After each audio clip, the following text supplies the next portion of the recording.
Bismillahirrahmanirrahim. Assalamualaikum warahmatullahi wabarakatuh. Alhamdulillah wa syukurulillahi wa salatu wa salamu ala rasulillah alladhi la nabiyya ba'da, la hawla wa la Allahumma la ilma lana illa ma 'allamtana innaka antal alimul hakim. Allahumma shrah lana sadrana wa yassir lana umurana wahlul 'uqdatam min alsinatina yafqahu aqwalana. Allahumma a'inna ala zikrika wa syukrika wa husni ibadatik, amma ba'd.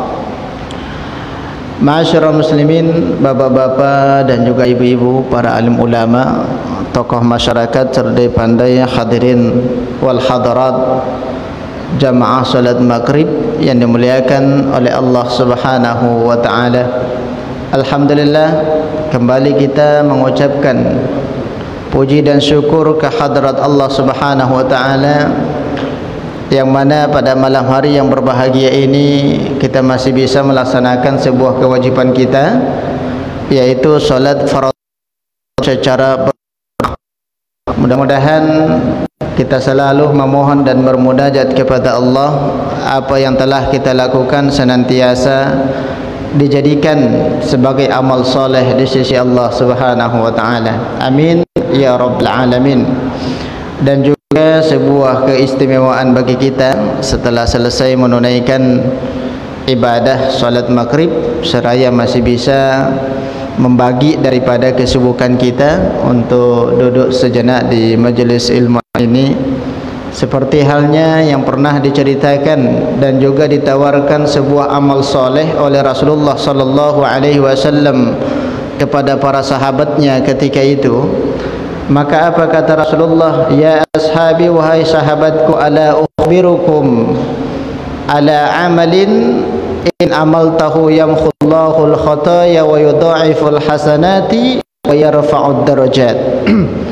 Wahai sahabatku, kata Rasulullah, apakah kalian mau saya ceritakan sebuah amal soleh yang apabila kalian melakukannya, kata Rasulullah, yamhullahul khataya, Allah akan menggugurkan daripada dosa-dosa kalian, wa yudha'iful hasanat, Allah melipat gandakan pahala kalian, wa yarfa'ud darajat, dan Allah mengangkat derajat kalian sampai ke sisi Allah, kata Rasulullah.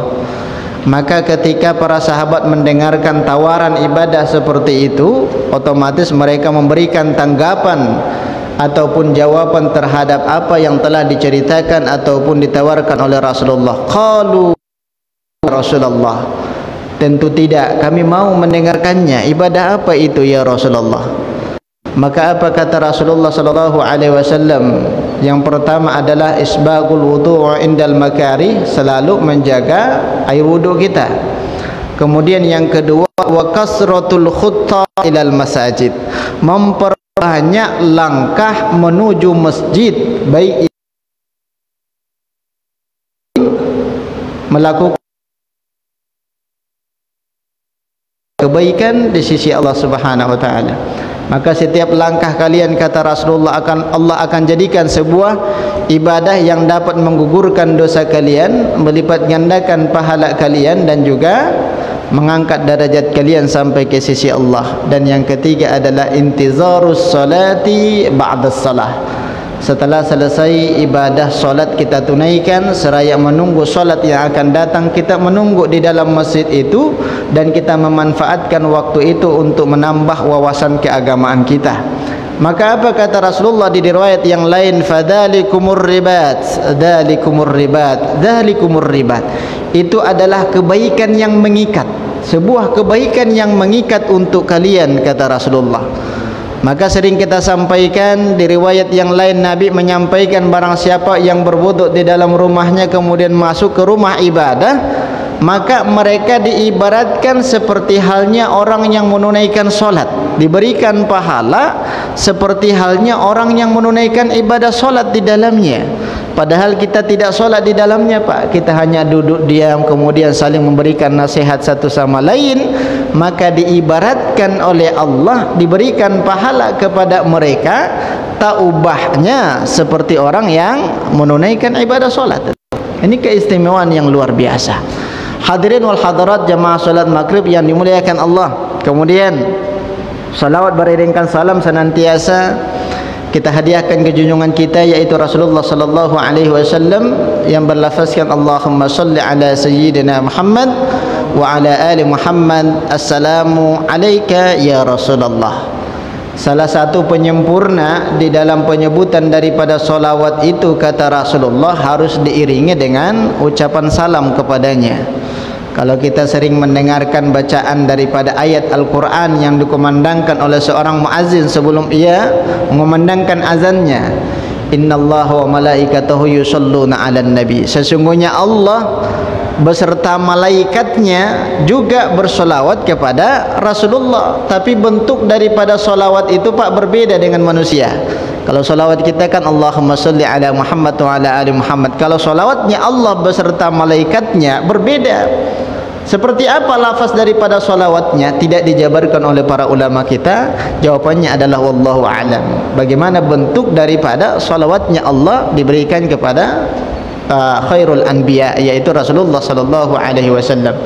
Ya ayyuhalladzina amanu, wahai orang-orang yang beriman. Berarti bahagian daripada keimanan ketika kita mengucapkan salawat kepada Rasulullah. Ya ayyuhalladzina amanu sallu alaihi, bersalawatlah kalian kepadanya, yaitu kepada hambaku, kata Allah, wasallim. Ternyata ada kelanjutan daripada ayat itu dengan lafaz wasallim, ucapkan salam kepadanya. Bagaimana lafaz salamnya? Assalamu alayka ya Rasulullah. Yaitu keselamatan atasmu wahai Rasulullah sallallahu alaihi wasallam. Apa manfaat daripada ucapan salam yang ditujukan kepada Rasulullah? Maka apa kata Rasulullah? Barang siapa di antara umatku yang membacakan salam kepadaku, seolah-olah Allah akan mengembalikan ruh, dikembalikan kepada jasadku untuk menjawab daripada salam di antara daripada umatku, kata Rasulullah. Secara tidak langsung diceritakan di dalam hadis ini bahwasanya Rasulullah itu dikembalikan kembali ruhnya oleh Allah seolah-olah hidup kembali. Tapi tidak seperti halnya manusia seperti kita, seolah-olah hidup kembali. Untuk apa? Hanya untuk menjawab salam di kalangan daripada umatnya. Nah, kalau kita sudah membacakan assalamu alayka ya Rasulullah, maka apa kata Rasulullah? Wa alaikassalam ya ummati, kata Rasulullah. Nah, itu adalah sebuah doa yang luar biasa, yang khusus produknya adalah produknya muslim. Tidak boleh diucapkan kepada seseorang yang berbeda akidah ataupun yang bukan muslim, dia yang bukan beragama Islam. Berarti salam itu adalah khusus produknya umat Islam tuh.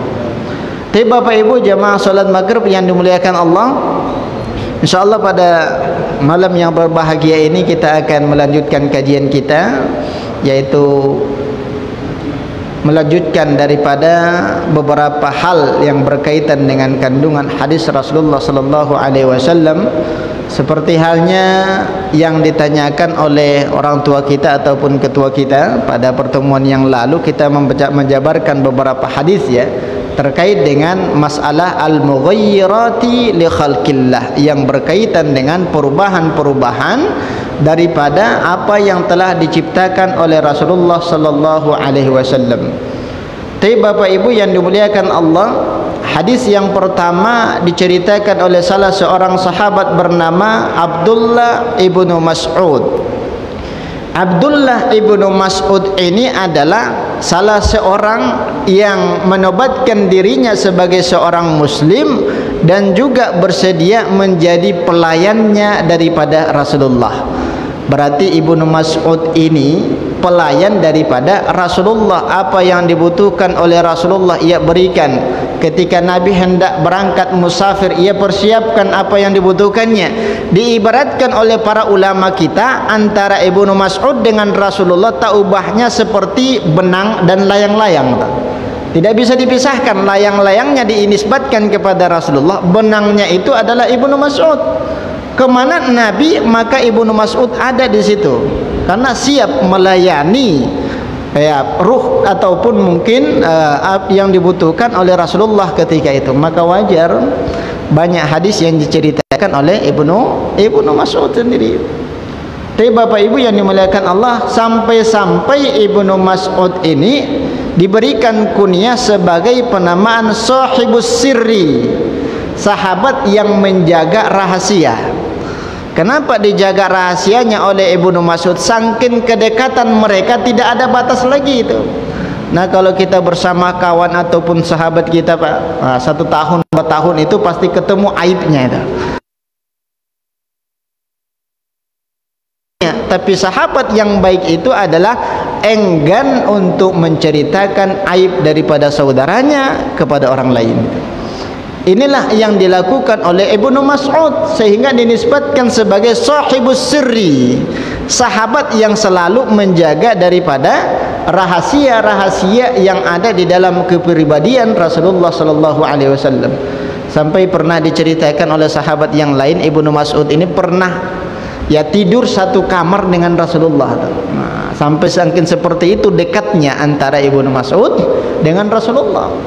Ternyata ketika dikaji lebih mendetail lagi, ternyata Ibnu Mas'ud ini masuk ke dalam kategori as-sabiqunal awwalun, para sahabat yang mula-mula masuk ke dalam agama Islam, urutan yang ke-6 dari pihak laki-laki. As-sadisum minas sahabatil ladzi aslama ala Rasulullah sallallahu alaihi wasallam, yang nobatkan dirinya beragama Islam, itu urutan yang ke-6 setelah Abu Bakar, kemudian Ali bin Abu Thalib, kemudian Sa'id ibn Abi Waqqas, kemudian Utsman bin Affan, kemudian Zaid bin Harisah, dan juga Abdullah ibn Mas'ud. Ini adalah orang-orang yang luar biasa, sampai-sampai mereka dinisbatkan kepada as-sabiqunal awwalun. Nah, kalau dinamakan dengan as-sabiqunal awwalun, mereka sudah mendapatkan jaminan dari Rasulullah dimasukkan ke dalam surga. Salah satu diantaranya adalah Abdullah ibn Mas'ud setelah Islamnya Zaid bin Harisah. Siapa itu Zaid bin Harisah itu? Seorang anak yang mana beliau itu hamba sahaya yang meninggal orang tuanya, kemudian dimerdekakan oleh Rasulullah setelah masuk ke dalam agama Islam. Setelah merdeka dijadikan sebagai anak angkatnya. Zaid bin Harisah itu, para sahabat memanggilnya bukan Zaid bin Harisah, tapi Zaid bin Muhammad. Zaid bin Muhammad itu seperti itu terdengar oleh Rasulullah, maka turun ayat ud'uhum liabaihim, kata Allah, panggillah anak-anak itu dinisbatkan kepada ayah kandungnya. Walaupun kita yang membesarkannya Pak, memberikan belanja, mensekolahkannya dan yang lain, jangan sampai kita merubah akta kelahiran daripada itu anak menjadi anak kandung kita tuh. Ini masalah itu di dalam hukum Islam, masalah tuh. Kalau di dalam bernegara boleh saja asal ada pitihnya, kan seperti itu. Berapa bayar untuk merubah daripada anak itu? Tapi di dalam kaidah agama Islam itu tidak boleh. Ini sampai-sampai turun ayat yang mengkhususkan terhadap penisbatan Zaid bin Harisah kepada Rasulullah. Karena para sahabat ketika itu tidak mau menisbatkannya lagi kepada Harisah, kan Harisah sudah meninggal dunia. Karena posisinya adalah sebagai hamba sahaya. Maka para sahabat ketika itu memanggilnya sebagai Zaid bin Muhammad. Zaid anaknya Muhammad.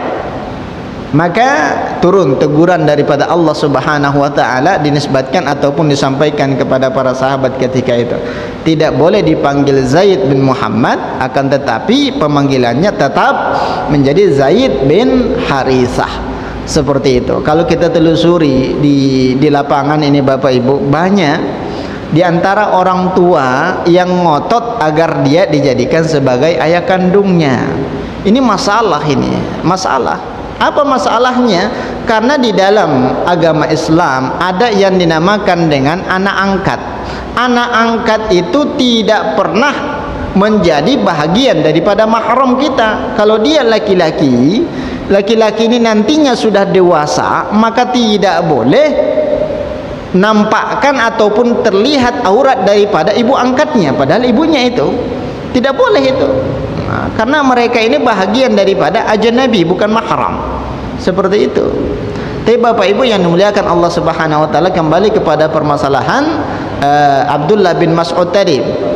Apa kata Abdullah bin Mas'ud di dalam sebuah hadis Rasulullah sallallahu alaihi wasallam? La'anallahu an-namisatu wal mutanammisat. Ini kelanjutan daripada hadis yang lalu. La'anallahu an-namisatu wal mutanammisatu lil husni al-mughayyirati li khalqillah. Allah melaknat daripada orang yang menghilangkan daripada alis matanya dan orang yang menghilangkan, dan orang yang meminta untuk dihilangkan. Nah, hati-hati nih, berkaitan dengan arusah, berkaitan dengan pernikahan. Dan yang menghias itu menganjurkan kepada calon pengantin ini agar dicukur dulu alisnya, baru dikasih pena ataupun pensil biar terlihat cantik dia. Ternyata ini bahagian daripada yang dilarang. Kalau ada kalimat la'ana di kategori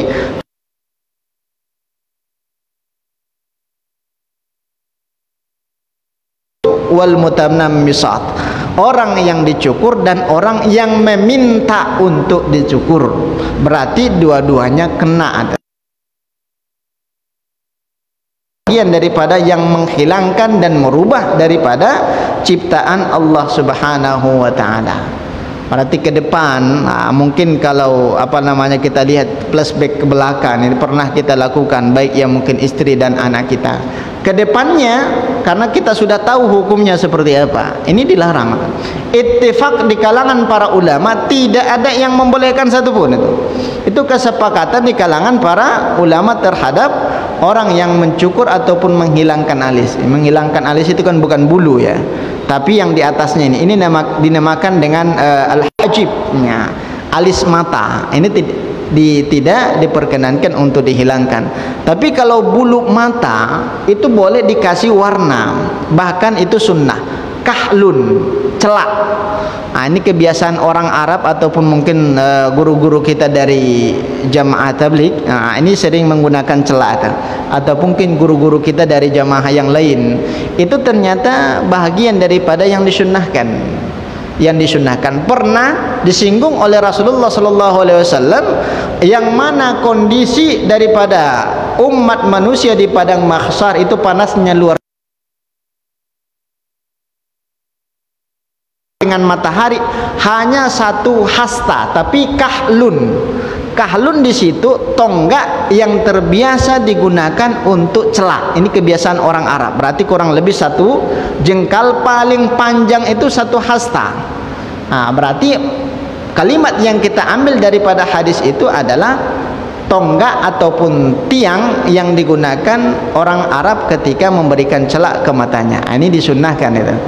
Ternyata itu dapat mencerahkan daripada penglihatan yang sudah min 1, min 2. Biasakanlah pakai celak. Tapi jangan celak seperti halnya yang di Indonesia tuh. Kalau celak di Indonesia dengan celaknya orang Arab sedikit berbeda. Kebiasaan kalau celak di Indonesia itu datangnya dari Eropa. Nggak tahu bulu-bulunya itu diambil dari bulu apa, kan seperti itu. Berbeda halnya ketika mungkin ada saudara kita yang umroh, ada yang haji, ya sudah nitip celak saja. Ini sesuatu yang disunnahkan, celak dan juga siwak. Ini terbiasa Abdullah ibnu Mas'ud itu memegang siwak yang digunakan oleh Rasulullah, begitu juga dengan celaknya, karena beliau itu posisinya sebagai pelayan, bukan Nabi yang meminta dia untuk melayani daripada Rasulullah sendiri. Nah, kalau ada orang yang seperti itu pada saat ini luar biasa. Tolong dikhabarkan saja. Kalau mungkin ada yang menawarkan tanpa ada kepentingan ataupun mungkin mengharap upah. Seperti halnya yang dialami oleh Ibnu Mas'ud. Tapi lebih daripada upah ia dapat. Seperti halnya hadis-hadis daripada Rasulullah, sehingga banyak ia riwayatkan itu hadis itu.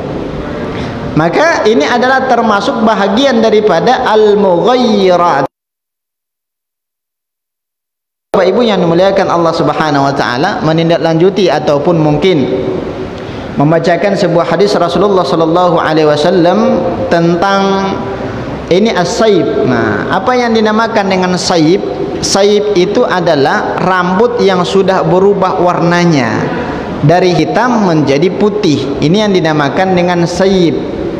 Apa kata Rasulullah sallallahu alaihi wasallam? Ini terjadi khilaf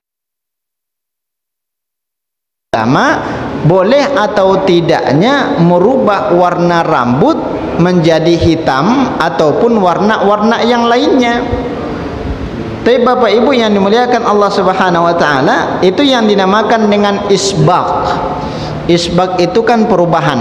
Nah, seperti halnya yang telah didefinisikan oleh para ulama kita, yang dinamakan dengan isbaq itu adalah yatanawwalu sibgus sa'ri bi alwanil mukhtalifah.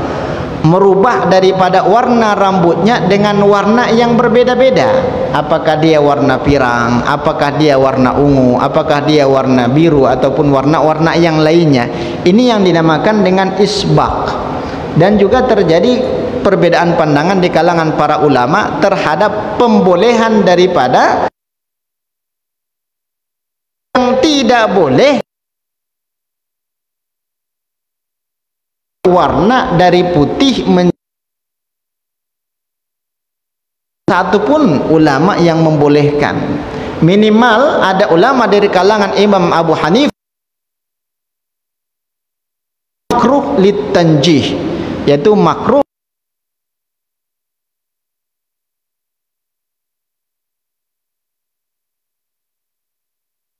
Dari mana dasarnya?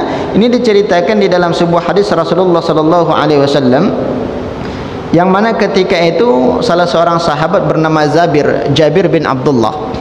Apa kata Jabir bin Abdullah? Ata bi Abi Quhafah. Suatu ketika Abu Quhafah mendatangi daripada Rasulullah. Siapa ini Abu Quhafah? Abu Quhafah itu adalah abun li Abi Bakrin, ayah daripada Abu Bakar. Berarti Abu Bakar bin Abu Quhafah. Abu Quhafah ini berarti umurnya sudah tua, karena anaknya saja Abu Bakar As-Siddiq, dia sudah punya cucu. Siapa cucunya? Aisyah radhiyallahu anha. Ini adalah Abu Quhafah. Ketika itu fi yaumil fathi, ketika Abu Quhafah ini Saghamah, orang kakek tua bernama Abu Quhafah, wa ra'suhu wa lihiyatuhu. Kata Jabir bin Abdullah, kami melihat rambut dan jenggotnya misla as-saghamah. Apa itu saghamah? Nabatun, ya, nabatun abyatus samar wa zahrah. Itu sebuah tumbuhan yang mana buah dan bunganya berwarna putih. Apa kira-kira itu? Mungkin ada tumbuhan yang buahnya berwarna putih, begitu juga dengan bunganya. Maka setelah diterjemahkan oleh ulama-ulama Nusantara, as-saghamah itu masuk ke dalam kategori buah kapas. Nah, buah kapas itu kan putih dia ketika sudah masak, dan bunganya juga putih, mengkilau, putihnya daripada Abu Quhafah, begitu juga dengan jenggotnya. Ketika itu Nabi melihat daripada Abu Quhafah, dikarenakan rambutnya terlalu putih, begitu juga sallallahu alaihi wasallam, ghayru hadza bisayyin wajtanibus sauda. Wahai Abu Quhafah, sebenarnya kamu boleh memberi warna yang lain terhadap rambutmu dan juga jenggotmu, kata Rasulullah. Wajtanibus sauda, dan hindari yang berwarna hitam. Tidak boleh dijadikan warnanya hitam. Wajtanibus sauda. Maka larangan itu yasmilu alal haram, yadullu alal haram, lebih cenderung kepada hukumnya haram. Maka tidak ada celah bagi kita selaku orang tua yang sudah berumur untuk menghitamkan daripada rambutnya. Tidak boleh itu, walaupun mungkin anjuran daripada istrinya jangan.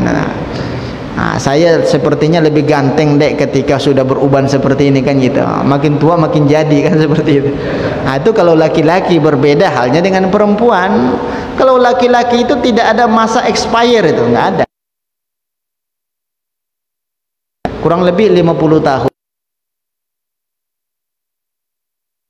Maka fala harajun alaihi, kata Rasulullah, tidak mengapa kalau rambutnya kelihatan bagi perempuan. Nah, kalau perempuan yang sudah menopause, kelihatan rambutnya tidak termasuk bagian daripada aurat. Mungkin pemahaman kita yang jelas tidak boleh ditawar. Aurat perempuan itu rambut bagian daripada aurat, pemahaman dia. Sehingga ada nenek tua umur 70 tahun hendak ke pasar, hanya punya pakai songkok saja, kelihatan rambutnya. Apa kata dia? Neraka, neraka, kan seperti itu. Padahal dia tahu bahwasanya ketika sudah menopause maka ada keringanan hukum. Kenapa? Karena mereka sudah menopause. Nah, kalau laki-laki tidak ada spesialnya. Spesialnya bagi laki-laki tidak pernah expired. Nah, itu yang lebih spesialnya, kan seperti itu. Tidak pernah. Maka bisa ada kemungkinan untuk menyelamatkan janda-janda yang sudah ditinggalkan oleh suaminya, kan seperti itu. Nah, kalau nak berbini lagi, jangan dicari gadis, kan seperti itu. Carilah yang beranak 7, yang beranak 5. Itu perjuangannya luar biasa, Pak. Itu potensi ibadah di dalamnya luar biasa, kan seperti itu. Ini terkadang nak mencari bini tapi pengennya harus gadis. Nah, ini masalah, ini orang. Ini masalah, kan seperti itu. Tapi Bapak Ibu yang dimuliakan Allah Subhanahu wa taala, dikarenakan anjuran daripada Rasulullah sallallahu alaihi wasallam itu menunjukkan diperbolehkan untuk diberikan warna apa? Roni wal haina. Apa itu haina?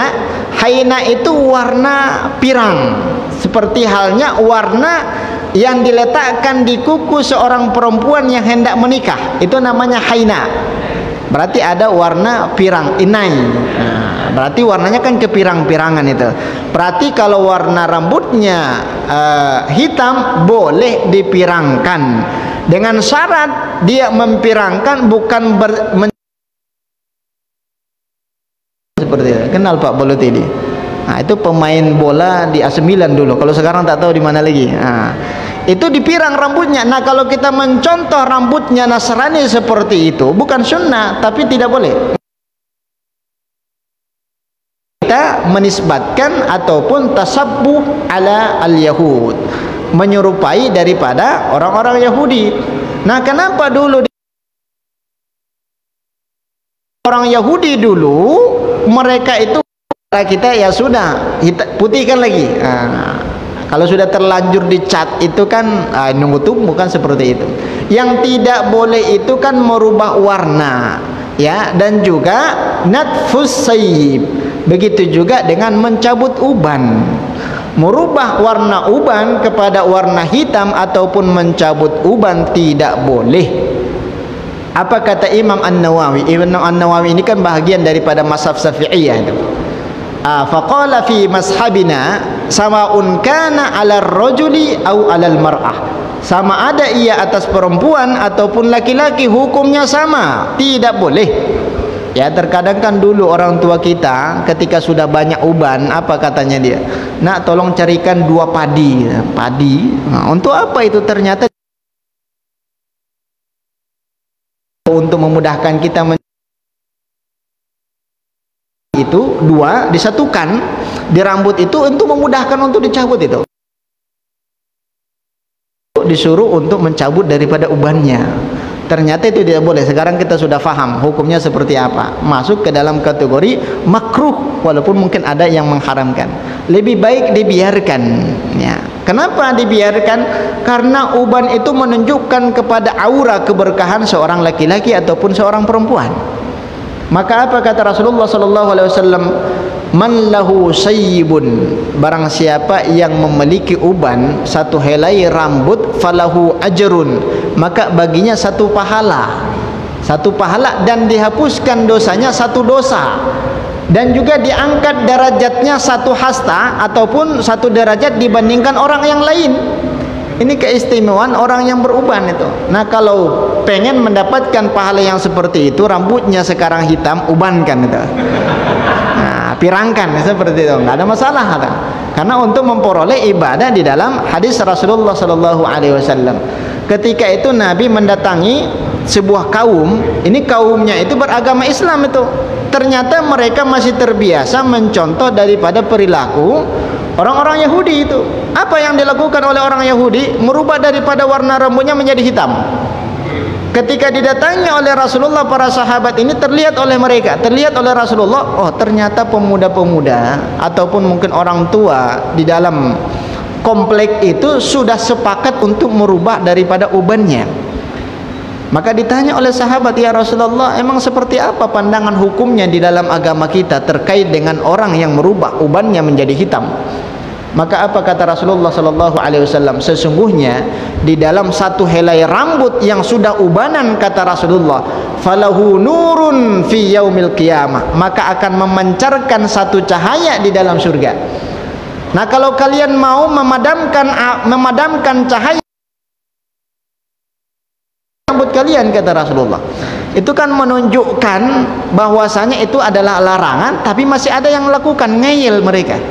Tapi kalau memang mau cahaya daripada kepalanya dikarenakan sudah ubanan, kata Rasulullah, dipadamkan oleh Allah, ya sudah, hitamkan saja rambutmu. Nah, itu kan sudah sudah titik atas, itu atas kemarahan daripada apa yang dilakukan oleh para sahabat ketika itu.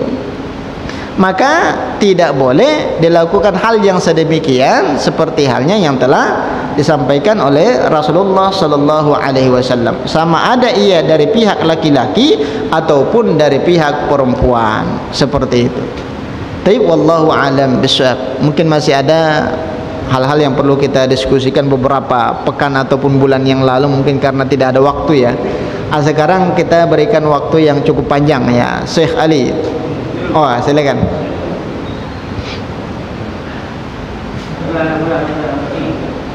Ya, silakan. Ini bagaimana halnya anak muda yang sudah ubanan kan seperti itu. Ya, silakan. Pertanyaan saya mungkin di luar tema. Ya, silakan.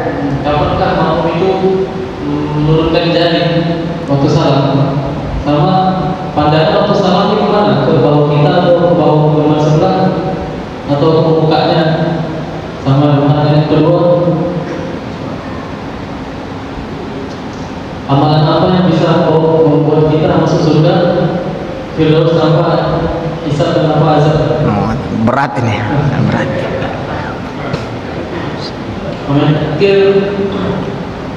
Apa kalau sholat kita diterima, Ustaz? Apa tanda kalau sholat kita diterima? Ini ada 3 permasalahan.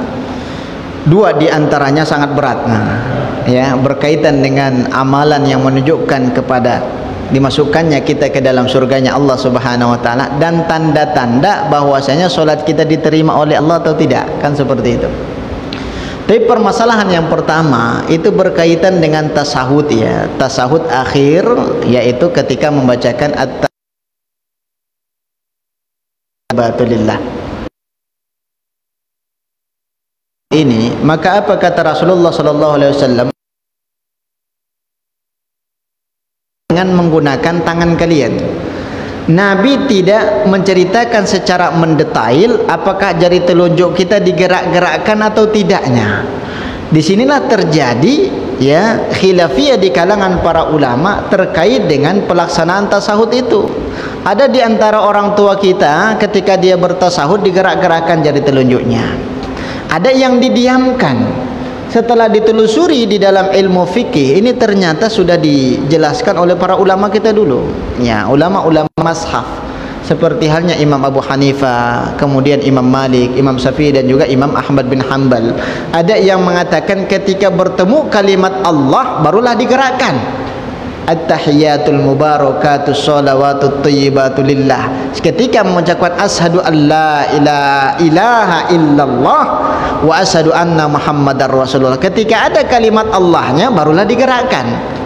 Tapi kalau Imam As-Syafi'i mengatakan ketika kita membacakan syahadat asyhadu an la ilaha illallah wa asyhadu anna muhammadar rasulullah sampai fil alamina innaka hamidum majid. Kemudian ulama yang selanjutnya dari awal sudah diberdirikan jari telunjuknya, at-tahiyatul mubarakatus shalawatut thayyibatu lillah. Ini kan bahagian daripada furu'iyah, perbedaan pandangan di kalangan para ulama. Kapan diturunkannya? Fil alamina innaka hamidum majid. Berarti kita sudah selesai membacakan tasyahud maka diturunkan jari telunjuknya, barulah kita bersalam ketika sudah dikomandoi oleh imam. Nah, kalau imam sudah bersalam ke sebelah kanan, makmumnya sudah diperkenankan untuk mengikuti daripada gerakan imam tanpa menunggu salam yang kedua. Kenapa? Karena yang dinamakan dengan rukun itu adalah salam yang pertama. Salam yang kedua bahagian daripada sunnah hayat. Apabila seseorang makmum ketika dia sudah bersalam ke sebelah kanan batal wudunya, maka solatnya sudah sah tanpa harus diulang kembali. Kenapa? Karena rukun terakhir di dalam solat yaitu mengucapkan salam ke sebelah kanan, sunnah diucapkan ke sebelah kiri. Nah, kalau kita selaku makmum yang masbuk, walaupun imam sudah mengucapkan salam ke sebelah kanan, kita sudah boleh untuk menyempurnakan rakaat yang tertinggal, ya, tanpa harus menunggu salam yang kedua. Tapi kalau kita masih was-was, ya tunggulah salam yang kedua, tidak ada masalah tuh. Tidak ada masalah, ditunggu dulu salam yang kedua barulah kita berdiri. Begitu juga dengan yang tidak masbuk. Assalamualaikum warahmatullahi, kata imam, kita langsung ikut juga boleh. Assalamualaikum warahmatullahi. Yang tidak boleh itu kan mendahului daripada gerakan imam. Imam baru mengucapkan salam ke sebelah kanan, dia sudah membalas ke sebelah kiri. Itu cepatnya luar biasa. Orang larinya 60 kilo per jam, dia 80. Nah, cepat betul. Nah, kita selaku imam juga tidak boleh terlalu lama. Batas antara salam ke sebelah kanan begitu juga dengan salam ke sebelah kiri harusnya terdahului, ya, ketika ada pemutaran ataupun mungkin belokan langsung didahului oleh makmumnya, terlalu lambat maka sudah selesai assalamualaikum warahmatullahi, assalamualaikum warahmatullahi. Permasalahan yang selanjutnya di dalam mengucapkan salam, bagaimana perkiraan pembelokan daripada muka kita ke sebelah kanan dan juga muka kita sebelah kiri.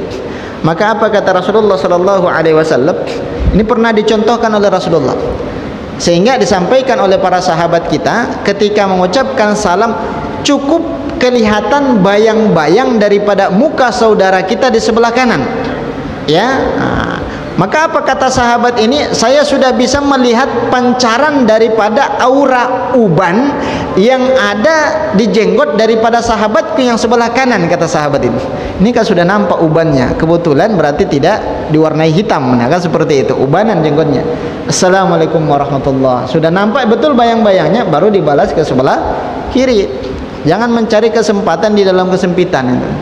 Ada yang terbiasa mungkin karena pinggangnya sering encok, mungkin baut-bautnya itu sudah mulai longgar, sehingga ketika dia sudah bersalam ke sebelah kanan, kesempatan sambil dibunyikan dia. Ini sekalian saja kan seperti itu. Ada modelnya yang seperti itu. Ya sudah sekaliannya sampai bunyi baru dibalas ke sebelah kiri. Dan juga pemahaman yang lain di antara para jamaah ataupun orang tua kita, harus terlihat kakinya, itu tidak ada dasar itu sampai terlihat kakinya ke belakang seperti ini. Yang disampaikan oleh Rasulullah sudah ada nampak bayangan daripada muka saudara kita, sudah kita kenal ini siapa yang ada di sebelah kanan kita, maka dilanjutkanlah ke sebelah kiri kita, seperti itu. Ini batasan-batasan daripada gerakan ketika kita mengucapkan salam di dalam sholat. Nah, permasalahan yang kedua, amalan apa yang bisa menjamin kita masuk ke dalam surganya Firdaus? Nah, surga Firdaus itu adalah surga yang paling tinggi. Ibarat perbandingan antara surga Firdaus di dalam neraka, itu neraka jahanam. Neraka jahanam itu keraknya daripada api neraka. Keraknya. Nah, ini luar biasa. Siapa mereka? Orang-orang munafik dan orang-orang kafir. Itu ada di dalam keraknya daripada api neraka. Kalau di dalam surganya, surga Firdaus, itu tingkatan keimanannya yang paling tinggi. Kalau ada levelnya level 5, berarti level 5 itu. Ini keimanannya luar biasa. Keimanannya luar biasa. Sehingga yang sudah diceritakan oleh Rasulullah, siapa yang ditempatkan di surga Firdaus itu? Para anbiya dan juga para aulia. dan juga para sahabat termasuk bahagian daripada as-sabiqunal awwalun. Bolehkah kita berdoa seperti itu? Boleh. Selalulah meminta kepada Allah. Maka apa kata Rasulullah? Idza su'ilal jannah fas'alil firdausil a'la. Ketika kalian meminta dimasukkan ke dalam surga kepada Allah, jangan tanggung-tanggung, langsung minta surga firdaus. Ya, boleh kita ngeyel di dalam memohon ataupun meminta kepada Allah. Jangan diminta surga yang paling bawah. Kalau kita meminta surga firdaus, kata para ulama kita, ternyata tidak ditakdirkan di situ, berarti tingkatan yang di bawahnya. Nah, kalau kita meminta tingkatan paling bawah, tidak ditakdirkan, jatuh sudah ke dalam api neraka. Nah, apa amalan-amalan yang menunjukkan kepada seseorang dimasukkan ke dalam surga firdaus? Apa yang telah diperintahkan oleh Allah dan Rasulnya kita lakukan, dan juga apa yang dilarang kita tinggalkan. Mudah-mudahan akan seperti itu. Kita memohon kepada Allah agar dipertemukan kelak nanti dengan Rasulullah SAW di dalam surganya, surga firdaus. Seperti itu. Tapi amalan-amalan khusus itu ya tidak ada. Yang jelas kewajiban dan juga hal-hal yang lain. Kalau ada amalan khusus, otomatis seseorang itu berlomba-lomba khusus melakukan itu saja demi mencapai daripada surga firdaus itu sendiri. Tidak dijebarkan secara terperinci oleh para ulama kita. Kamu harus mengamalkan ini sehingga balasannya surga firdaus. Seperti itu. Ya. Kalau secara umum jelas banyak hadis yang diceritakan oleh Rasulullah sallallahu alaihi wasallam. Laisa lahu jazaa'un illal jannah. Seperti halnya haji mabrur. Nah, di dalam hadis itu tidak disebutkan apakah dia jannatun na'im ataupun jannatul firdaus.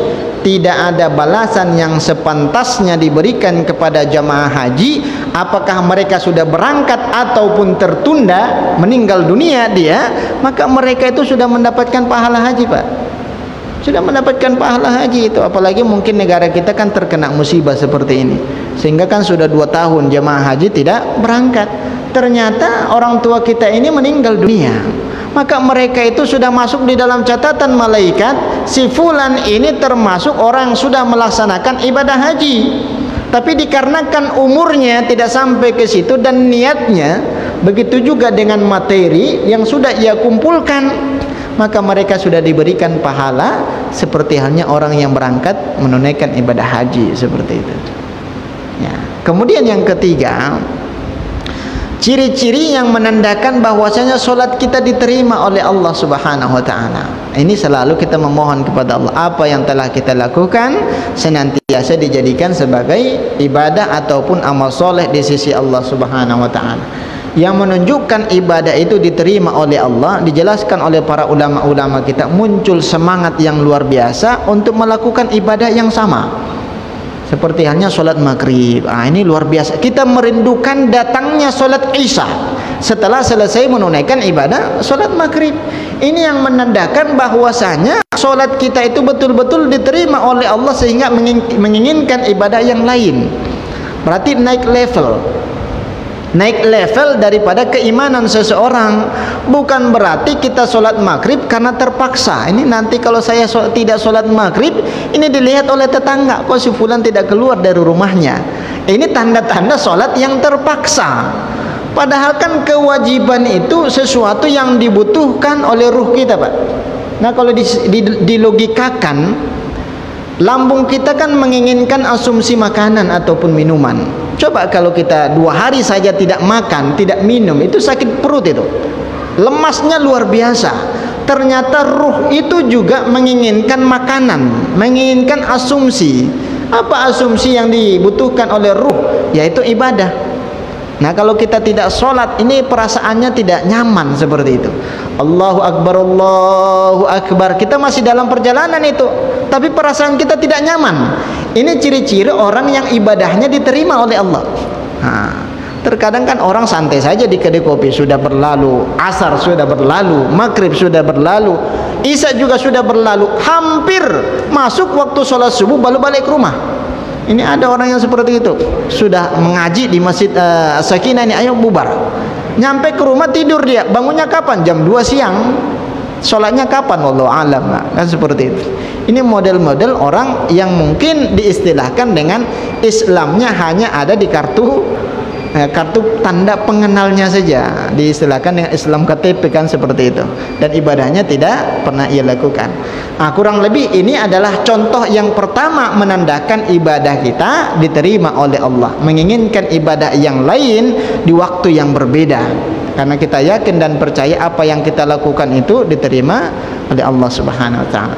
Tapi wallahu a'lam bishawab. Mungkin di lain waktu kita meneruskan daripada tanda-tanda bahwasanya ibadah kita diterima oleh Allah Subhanahu wa taala. Silakan Ustaz Adi, ada yang ya, saya memang sengaja kita habiskan waktu biar dia tidak bertanya, Ustaz. Taib. Anda. Ya, silakan Pak. Ya, silakan. Terakhir ya. Ya, silakan. Assalamualaikum warahmatullahi wabarakatuh. Assalamualaikum warahmatullahi. Ada ayat yang artinya dirikanlah sholat sesungguhnya sholat itu mencegah perbuatan keji dan munkar. Pertanyaan saya, keji dan munkar itu yang bagaimana? Kemudian kalau kita masih berbuat keji dan munkar yang sesungguhnya kita belum sholat katanya. Mohon penjelasan. Terima kasih. Assalamualaikum warahmatullahi wabarakatuh. Assalamualaikum warahmatullahi wabarakatuh. Ini permasalahan kurang lebih masuk satu SKS ini, Bang.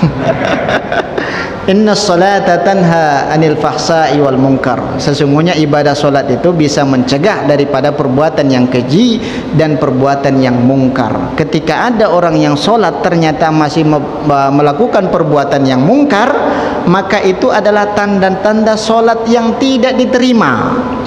Nah, itu tanda-tanda solat yang tidak diterima. Orangnya solat, tapi balik solat ternyata masih ngumpul di tempat maksiat. Nah, masih ngumpul di tempat maksiat. Berarti solat yang dimaksudkan di dalam ayat itu adalah solat yang khusyuk, yang bisa menghindarkan perbuatan yang keji dan mungkar. Nah, mungkin ada solat 5 waktu, di awal waktu ia solat kemudian melakukan perbuatan yang mungkar, tidak ada itu. Kalaupun mungkin ada, itu berarti solatnya itu ada unsur keterpaksaan. Seperti itu. Mungkin di lain waktu akan kita dudukkan kembali secara mendetail pembahasan masalah solat, tanda-tanda solatnya diterima dan juga tanda-tanda solat tidak diterima oleh Allah. Berarti ini kan bertolak belakang antara dua daripada apa yang ditanyakan oleh saudara kita tadi. Tapi wallahu a'lam bishawab, karena waktu yang membatasi kita tutup dengan bacaan alhamdulillahirabbil alamin dan doa kafaratul majelis. Subhanakallahumma wa bihamdika asyhadu an la ilaha illa anta astaghfiruka wa atubu ilaik. Akhir kalam ini, wassalamualaikum warahmatullahi wabarakatuh. 3 menit azan. 2 menit.